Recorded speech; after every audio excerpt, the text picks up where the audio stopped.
ನಮಸ್ಕಾರ ವೀಕ್ಷಕರೇ, ರಾಜ್ಯದಲ್ಲಿ ಈಗ ಸ್ಥಳೀಯ ಸಂಸ್ಥೆಗಳ ಹವಾ ಜೋರಾಗಿದೆ.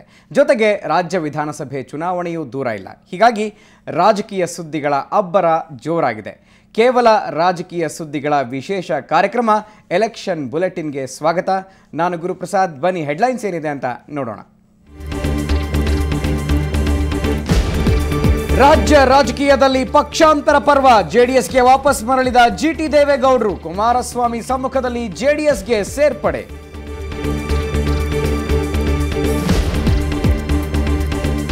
ಕಮಲ ಬಿಟ್ಟು ಕೈ ಹಿಡಿದ ಶಕುಂತಲಾ ಶೆಟ್ಟಿ. ಕರಾವಳಿಯಲ್ಲಿ ಕಾಂಗ್ರೆಸ್ ಮತ್ತಷ್ಟು ಗಟ್ಟಿ. ಅಲ್ಲಿದ್ರಂತೆ ಸುಮ್ಮನೆ, ಕಾಂಗ್ರೆಸ್ಸೇ ಅವರ ಮನೆ. ಸಾಗರದಲ್ಲಿ ಮಾವ ಅಳಿಯರದ್ದೇ ಕಾರುಬಾರು. ಕೈ ಹಿಡಿಯೋದಕ್ಕೆ ರೆಡಿಯಾಗಿದ್ದಾರೆ ಬೇಳೂರು. ಗೋಪಾಲ್ ಕೃಷ್ಣ ಬೇಡವೇ ಬೇಡ ಅಂತಿದ್ದಾರೆ ಕಾಂಗ್ರೆಸ್ಸಿಗರು. ಜನಾರ್ದನ ಪೂಜಾರಿಗೆ ಕರಾವಳಿ ಕಾಂಗ್ರೆಸ್ ಹೊಣೆ. ಇವರ ನೇತೃತ್ವದಲ್ಲೇ ಸ್ಥಳೀಯ ಚುನಾವಣೆ. ಸ್ಥಳೀಯ ಕಾರ್ಯಕರ್ತರೇ ಹಾಕುತ್ತಿಲ್ಲ ಇವರಿಗೆ ಮಣೆ. ಶಿವಮೊಗ್ಗದಲ್ಲಿ ಹೇಗಿದೆ ಅಂಕಿಅಂಶಗಳ ಲೆಕ್ಕಾಚಾರ? ಜಾತಿ ರಾಜಕಾರಣವೇ ಇಲ್ಲಿ ಪ್ರಮುಖ ವಿಚಾರ. ಶಿಕಾರಿಪುರದಲ್ಲಿ ಯಾರಿಗೆ ಮಣೆ ಹಾಕ್ತಾನೆ ಮತದಾರ?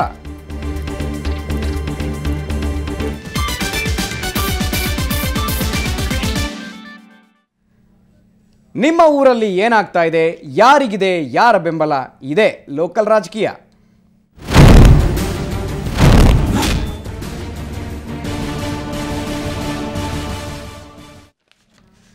ವಿಧಾನಸಭಾ ಚುನಾವಣೆ ಹತ್ತಿರವಾಗ್ತಾ ಇದ್ದಂತೆ ಪಕ್ಷಾಂತರ ಪರ್ವ ಬಿರುಸಿಕೊಂಡಿದೆ.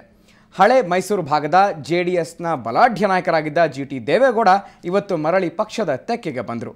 5 ವರ್ಷದ ಹಿಂದೆ ಬಿಜೆಪಿ ಕೈ ಹಿಡಿದಿದ್ದ ಜೆಡಿಎಸ್ ಮುಖಂಡ ಜಿಟಿ ದೇವೇಗೌಡ ಮರಳಿ ಗೂಡು ಸೇರಿಕೊಂಡ್ರು.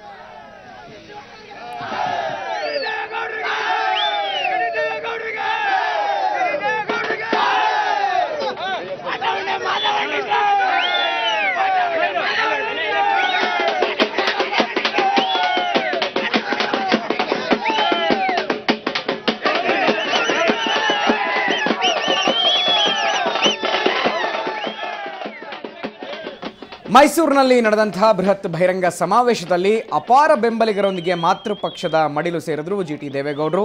ಮಹಾರಾಜ ಕಾಲೇಜಿನ ಆವರಣದಲ್ಲಿ ನಡೆದಂತಹ ಬೃಹತ್ ಬಹಿರಂಗ ಸಮಾವೇಶದಲ್ಲಿ ಮಾಜಿ ಸಿಎಂ ಕುಮಾರಸ್ವಾಮಿ ತಮ್ಮ ಹಳೆಯ ಮಿತ್ರನನ್ನ ಪಕ್ಷಕ್ಕೆ ಆತ್ಮೀಯವಾಗಿ ಬರಮಾಡಿಕೊಂಡ್ರು. ಈ ವೇಳೆ ಸಾವಿರಾರು ಮಂದಿ ಜಿಟಿ ದೇವೇಗೌಡ ಬೆಂಬಲಿಗರು ಜೆಡಿಎಸ್ ಪಕ್ಷವನ್ನ ಸೇರ್ಕೊಂಡ್ರು.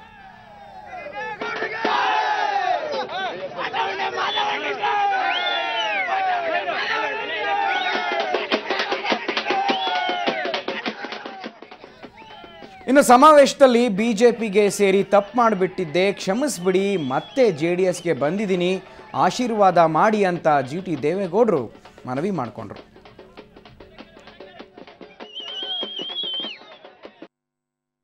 ನಿಮ್ಮ ಕಣ್ಣೀರು ಹಾಕ್ಸಿದ್ದಾರೆ, ನಿಮ್ಮ ಮನಸ್ಸು ನೋವಾಗಿದೆ. ಜಿಟಿ ದೇವೇಗೌಡ ಪಕ್ಷ ಬಿಟ್ಟ, ನಮ್ಮ ಮನೆ ಬಿಟ್ಟು ಹೋದ, ಬಿಜೆಪಿ ಸೇರಿದ ಅಂತೇಳಿ ನಿಮ್ಮ ಮನ ನೊಂದಿದೆ, ದೇವೇಗೌಡರ ಮನ ನೊಂದಿದೆ. ಆ ತಪ್ಪಿಗೋಸ್ಕರ ನನಗೆ ಪ್ರಾಯಶ್ಚಿತ್ತ, ದಯಮಾಡಿ ನನ್ನನ್ನು ಕ್ಷಮಿಸ್ಬಿಡಿ, ನಂದು ತಪ್ಪಾಗಿದೆ.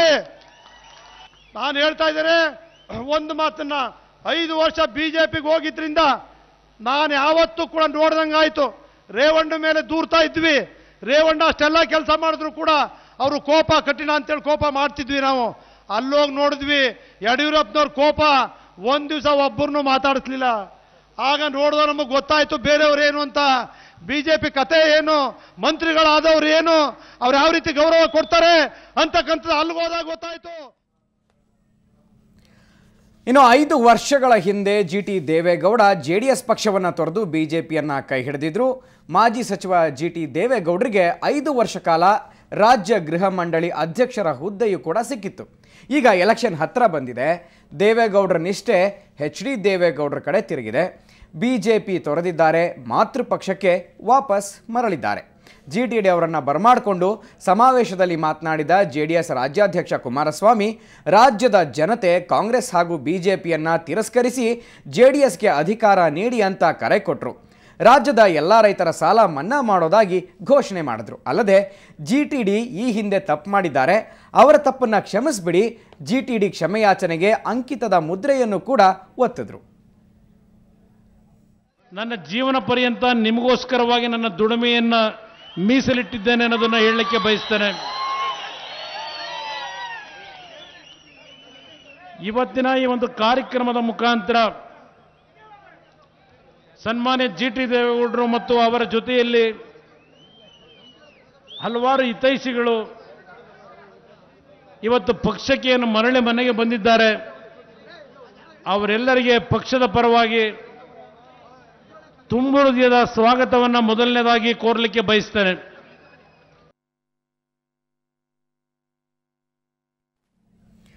ಕುಮಾರಸ್ವಾಮಿ ಜಿಟಿಡಿ ಸೇರ್ಪಡೆಯಿಂದ ಹಳೆ ಮೈಸೂರು ಪ್ರಾಂತ್ಯದಲ್ಲಿ ಜೆಡಿಎಸ್ಗೆ ಆನೆ ಬಲ ಬಂದಂತಾಗಿದೆ. ಇದರಿಂದ ಸ್ಥಳೀಯ ಸಂಸ್ಥೆ ಚುನಾವಣೆಯಲ್ಲಿ ಜೆಡಿಎಸ್ಗೆ ಲಾಭವಾಗುವ ನಿರೀಕ್ಷೆ ಇದೆ ಅಂತ ಹೇಳಿದ್ರು. ಅದರ ಎಫೆಕ್ಟ್ ವಿಧಾನಸಭಾ ಚುನಾವಣೆ ಮೇಲೂ ಆಗುತ್ತೆ ಅನ್ನೋದು ಗ್ಯಾರಂಟಿ. ಸಮಾವೇಶದಲ್ಲಿ ಮಾಜಿ ಸಚಿವ ರೇವಣ್ಣ, ಸಂಸದ ಚೆಲುವರಾಯಸ್ವಾಮಿ, ಶಾಸಕಿ ಅನಿತಾ ಕುಮಾರಸ್ವಾಮಿ, ಸಾರಾ ಮಹೇಶ್, ಭವಾನಿ ರೇವಣ್ಣ ಮುಂತಾದವರು ಉಪಸ್ಥಿತರಿದ್ದರು. ವಿಶೇಷ ಏನಪ್ಪಾ ಅಂದರೆ ಕೆಲವೇ ತಿಂಗಳುಗಳ ಹಿಂದೆ ಒಬ್ಬರನ್ನೊಬ್ಬರು ಟೀಕಿಸ್ತಾ ಇದ್ದವರೆಲ್ಲ ಇವತ್ತು ಅವರವರನ್ನೇ ಹೊಗಳಿಕೊಂಡಿದ್ದು. ರಾಜಕೀಯದಲ್ಲಿ ಯಾರೂ ಮಿತ್ರರಲ್ಲ, ಯಾರೂ ಶತ್ರುಗಳಲ್ಲ ಅನ್ನೋದಕ್ಕೆ ಮತ್ತೊಮ್ಮೆ ಸಾಕ್ಷಿಯಾಯಿತು ಈ ಸಮಾವೇಶ. ಇನ್ನು ಜೆಡಿಎಸ್ಗೆ ಮರಳಿರುವಂಥ ಜಿ.ಟಿ. ದೇವೇಗೌಡರು ಇವತ್ತು ಸಖತ್ ಖುಷಿಯಾಗಿದ್ದರು. ರ್ಯಾಲಿ ಮೂಲಕ ಬೆಂಬಲಿಗರೊಂದಿಗೆ ಬರ್ತಾ ಇದ್ದಾಗ ದಾರಿ ಮಧ್ಯೆನೇ ಹೆಜ್ಜೆ ಹಾಕಿ ಡಾನ್ಸ್ ಮಾಡಿದ್ರು.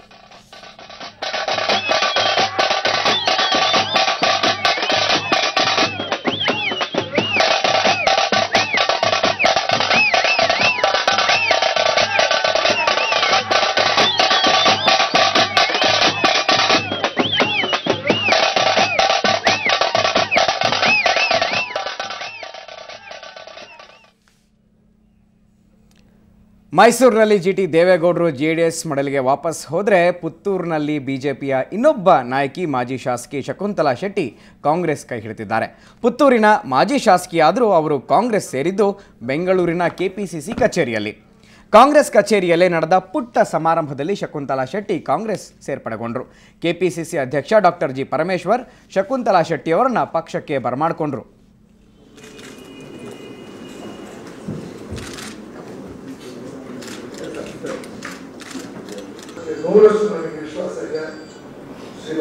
ನನ್ನ ಜೊತೆನೇ ಉಳ್ಕೊಂಡ್ಬಿಟ್ರು. ಅವರನ್ನು ಎಲ್ಲ ಕಂಟ್ರೋಲ್ ಮಾಡುವಂತಹ ತಾಕತ್ತಿರುವುದು ಭಾರತದಲ್ಲಿ ಇಂದಿರಾ ಗಾಂಧಿಗೆ ಅಂತ ಹೇಳುವಂಥ ಒಂದು ಹೆಮ್ಮೆಯನ್ನು ಆಗಲೇ ಹೇಳ್ತಾ ಇದ್ದರು. ಅಂದರೆ ಸಿದ್ಧಾಂತಗಳಲ್ಲಿ ನಮಗೆ ವ್ಯತ್ಯಾಸ ಇರ್ಬೋದು.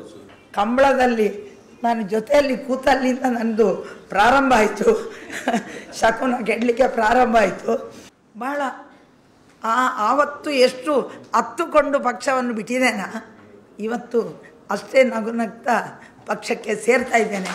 ಪ್ರಾಮಾಣಿಕವಾಗಿ ನನ್ನಿಂದ ಆದಷ್ಟು ಮಟ್ಟಿಗೆ, ಅಂದರೆ ಹಿಂದಿನಷ್ಟು ದುಡಿಲಿಕ್ಕೆ ಸರ್ 25 ವರ್ಷ ಅದರಲ್ಲಿ ದುಡಿದಿದ್ದೇನೆ ಅಂತ ಆಗ ಸ್ವಲ್ಪ ಬಿಸಿ ಆಗ್ತಾಯಿತ್ತು. ಈಗ ಅದು ತಣ್ಣಗಾಗುವ ಪ್ರಾಯ. ಆದ ಕಾರಣ ನನ್ನಿಂದ ಸಾಧ್ಯವಾದಷ್ಟು ಮಟ್ಟಿಗೆ ಪ್ರಾಮಾಣಿಕವಾಗಿ ದುಡಿಯುತ್ತೇನೆ ಅಂತ ಹೇಳಿ. ಒಂದು ಕಡೆ ಪಕ್ಷಾಂತರ ರಾಜಕೀಯ ಸಖತ್ತು ಜೋರಾಗಿದೆ. ಜಿಗಿತ ವೀರರಿಗೆ ಈಗ ಸಿಕ್ಕಾಪಟ್ಟೆ ಡಿಮ್ಯಾಂಡ್ ಅಪ್ಪೋ ಡಿಮ್ಯಾಂಡು. ಟಿಕೆಟ್ ಯಾರಿಗೆ ಅನ್ನೋದೇ ಫೈನಲ್ ಆಗ್ತಾ ಇಲ್ಲ. ಆದರೆ ಕೆಜೆಪಿಯ ರಾಜ್ಯಾಧ್ಯಕ್ಷ ಯಡಿಯೂರಪ್ಪ ಮಾತ್ರ ಮಾರ್ಚ್ 8ರಂದು ಕೆಜೆಪಿಯ ವಿಧಾನಸಭಾ ಅಭ್ಯರ್ಥಿಗಳ ಮೊದಲ ಪಟ್ಟಿಯನ್ನು ಬಿಡುಗಡೆ ಮಾಡೋದಾಗಿ ಹೇಳಿದ್ದಾರೆ. ಅಸೆಂಬ್ಲಿ ಈಗಾಗಲೇ ಮಾಡಬೇಕಾಗಿತ್ತು, ಚುನಾವಣೆ ಬಂತು, ಗೊಂದಲ ಆಗಬಾರ್ದು ಅಂತ ಇಟ್ಕೊಂಡಿದ್ದೇನೆ. ಬಹುಶಃ 7ನೇ ತಾರೀಕು ಮತದಾನ ಮುಗಿಯುತ್ತೆ. 8ನೇ ತಾರೀಕು ಮೊದಲನೇ ಹಂತದ ಪಟ್ಟಿಯನ್ನು ಬಿಡುಗಡೆ ಮಾಡಿ.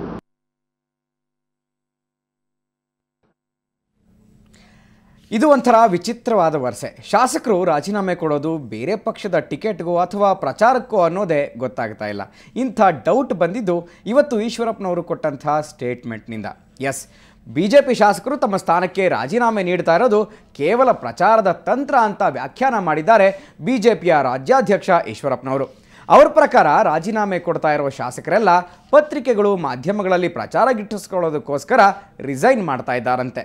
ಬೇಳೂರು ಗೋಪಾಲಕೃಷ್ಣ, ರಾಜುಗೌಡ ಶಾಸಕ ಸ್ಥಾನಕ್ಕೆ ಇನ್ನೂ ರಾಜೀನಾಮೆ ಕೊಟ್ಟಿಲ್ಲ. ಅವರು ರಾಜೀನಾಮೆ ಕೊಟ್ಟರು ನಮಗೆ ನಷ್ಟ ಇಲ್ಲ ಅಂತ ಖಾರವಾಗಿ ಬೇರೆ ಹೇಳಿಬಿಟ್ಟಿದ್ದಾರೆ.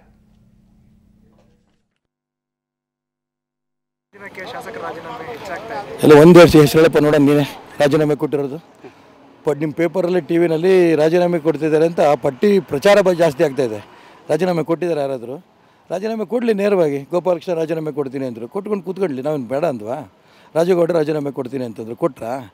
ಇದೇನಾಗುತ್ತೆ, ರಾಜೀನಾಮೆ ಕೊಡ್ತಾರೆ ಅಂದರೆ ಪೇಪರಲ್ಲಿ ಟಿ ವಿನಲ್ಲಿ ಪ್ರಚಾರ ತಗೋತೀರನ್ನ ಶಾಸಕರುಗಳು ಬಹುಮತ ಹೋಗೋಷ್ಟು ನಮ್ಮ ಯಾರೂ ರಾಜೀನಾಮೆ ಕೊಡ್ತಿಲ್ಲ, ಕೊಡೋದೂ ಇಲ್ಲ. ಈ ಅವಧಿ ಪೂರ್ಣ ಇರುತ್ತೆ. ಓಕೆ, ಬೈ ಚಾನ್ಸ್ ಮಾಧ್ಯಮಗಳು ಪ್ರಚಾರ ಕೊಡಲ್ಲ ಅಂದರೆ ಅದೇ ಶಾಸಕರು ಕೊಟ್ಟಿರುವಂಥ ರಾಜೀನಾಮೆಯನ್ನು ವಾಪಸ್ ತಗೋತಾರಾ? No idea. ಈಶ್ವರಪ್ಪನವರೇ ಹೇಳಬೇಕು. ಇನ್ನು ತಮ್ಮ ಹೋಬಳಿಯನ್ನು ತಾಲೂಕು ಕೇಂದ್ರ ಮಾಡದೇ ಇದ್ದರೆ ಮುಂಬರುವಂಥ ಚುನಾವಣೆಗಳನ್ನು ಬಹಿಷ್ಕರಿಸೋದಕ್ಕೆ ಚಿತ್ರದುರ್ಗದ ಪರಶುರಾಂಪುರದ ಜನ ಮುಂದಾಗಿದ್ದಾರೆ. ಪರಶುರಾಂಪುರ ಹೋಬಳಿಯನ್ನು ತಾಲೂಕು ಕೇಂದ್ರವನ್ನಾಗಿ ಘೋಷಣೆ ಮಾಡಬೇಕು ಅಂತ ಆಗ್ರಹಿಸಿ ಚಿತ್ರದುರ್ಗ ಜಿಲ್ಲಾಧಿಕಾರಿ ಕಚೇರಿ ಎದುರು ಉಪವಾಸ ಸತ್ಯಾಗ್ರಹವನ್ನು ನಡೆಸಲಾಗ್ತಾ ಇದೆ. 2 ದಿನಗಳಾದರೂ ಅಧಿಕಾರಿಗಳು ಸ್ಪಂದಿಸದೇ ಇದ್ದಿದ್ದರಿಂದ ಕೆರಳಿದಂಥ ಪ್ರತಿಭಟನಾಕಾರರು ಚಿತ್ರದುರ್ಗದ ಪ್ರಮುಖ ಬೀದಿಗಳಲ್ಲಿ ಉರುಳು ಸೇವೆಯನ್ನು ಮಾಡಿದರು.